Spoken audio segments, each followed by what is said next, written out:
Hello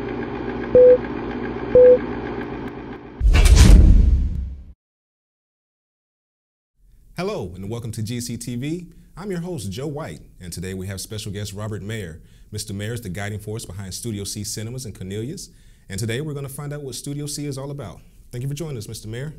All right, we just want to start with Studio C. Just briefly explain to us what it's all about, how did it start up, what's the mission statement for Studio C Cinemas? Well, Studio C is an art house cinema, and art house is different from the general mall cinema. Which shows mostly just Hollywood blockbusters. We show things that other theaters will not show. Right. We'll show documentaries, we'll show foreign language films, we'll show independent American films, and we'll show classic films. Okay. Now with these type of films, what type of audience are you looking to draw to Studio C Cinemas? Do you get just everyday folks that walk in, or is there a particular audience that you look for? It's mostly people who want to see something besides the Hollywood hits. Right.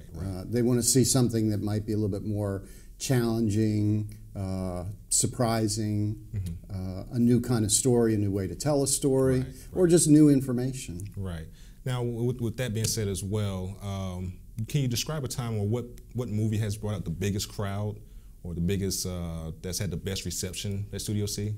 Well, interesting. The most popular one has been A Hard Day's Night, the Beatles film. Okay. There's so many Beatles fans still out there, and it brings children and people with canes and walkers. So and they love it. They applaud at the end of it. You know, it's kind of rare to see people applaud at the end of movies. So, yeah, by far. That was a good one. That's good. Now, you speak of independent art houses and everything like that. Just speak for a minute about the importance of having independent film houses and filmmakers and things of that nature. Well, there are a lot of people who want to be a little bit different and want to explore. They're curious. Right. And so that's our audience. You know, we're looking for people who are curious about something different. And there are a lot of filmmakers who are different too. And so there's a lot of work out there that's being missed by you know, people who just say, well, no, I only go to these kind of films. You know, if it's got guns and chasing cars, that's what I want. That's usually what they want. Yeah. Now, at Studio C, do you show any films that you yourself have worked on, or? I have. Tell us about that. Well, there was one recently, Polyester, that I worked on back in the day, 30 years ago. 30 years ago. Before my time. And that's the first one. I might show some others, but I have. When people find out that I'd worked with John Waters, who's kind of a celebrity, they said, "Oh, well, you want to see one of your films?" So I finally brought it by. Now, this is a picture from Polyester. Around that time, we're just showing the viewers there. Have you worked on any other films or shown any of your other films at Studio C? No, I haven't shown any other of my films. Okay. There are a few documentaries that I might show. Most of the ones I worked on are maybe not ready for the audience there, or actually the audience is not ready for them. It took 33 years to get Polyester into North Carolina, so I don't know, some of the other ones are maybe a little bit too challenging, but we'll see if people request it. Right. Yeah. So you guys really respond to what the public, you guys really take well to the public's request and what your fans want as far as the content, or do you guys sort of have a plan to just go from there? Well, actually, we'll do surveys and ask people what kind of films they want to see, and somewhat base it on that. But basically, the last survey we did, they said, "What's your favorite over documentary, foreign, independent, classics?" They all liked all of them the same and said, keep it a good mix, which was really nice. Right. Now, is there anything else going on with Studio C? Like, do you guys have anything planned special for Black History Month or anything going on this month? Yeah, for Black History, we're going to show Finding Fela, which is a documentary about an African Nigerian musician and also political activist who basically started the whole Afro-pop movement, which is more popular probably in other countries than the U.S., but for those who know it in this country, they love it a lot. Right. That sounds interesting. That sounds definitely something people should check out. I just want to ask you some more general questions. When did your creativity start? We were speaking earlier, you say you started in the basement. Yeah. Tell us about your early creativity or your early creative episodes, if you will. Well, probably the first one, which I always tell everybody in my classes, is that when I was 8 years old, I was hired to be a professional singer in a boys' choir in a church. And so, kind of much to my surprise, suddenly I was in show business. Right. And you had to go to rehearsals 3 days a week, you had to show up, and you got paid. Right. And so it gave me kind of maybe a little bit of a warped view of life, that you're always rehearsing and showing off and trying to get an audience to like you. Right. And from there I went into garage bands. The earlier days of rock and roll, the Beatles were inspiring everybody to go out and buy a guitar. They made it look so easy. So you had dreams of going platinum.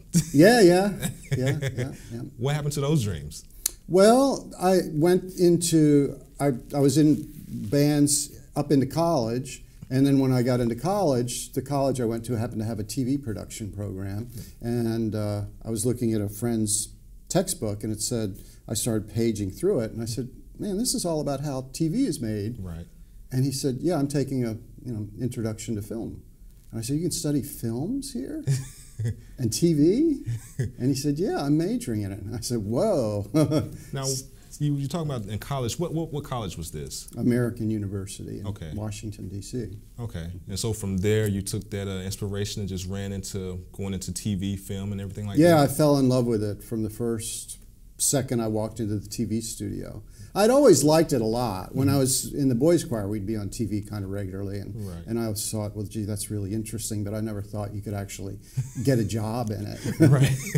I thought it was all, it all happened in the box, the TV set that you watched. Now, they're wanting, could you give us a sample of your singing? Oh, my singing, that's good. Should I, maybe a hymn? Holy, holy, holy. There we go. That's awesome. Thank you, Mr. Maier. Now, you mentioned earlier that you're also an author. You've written several books. What's your latest book that you have out now? Low Budget Hell.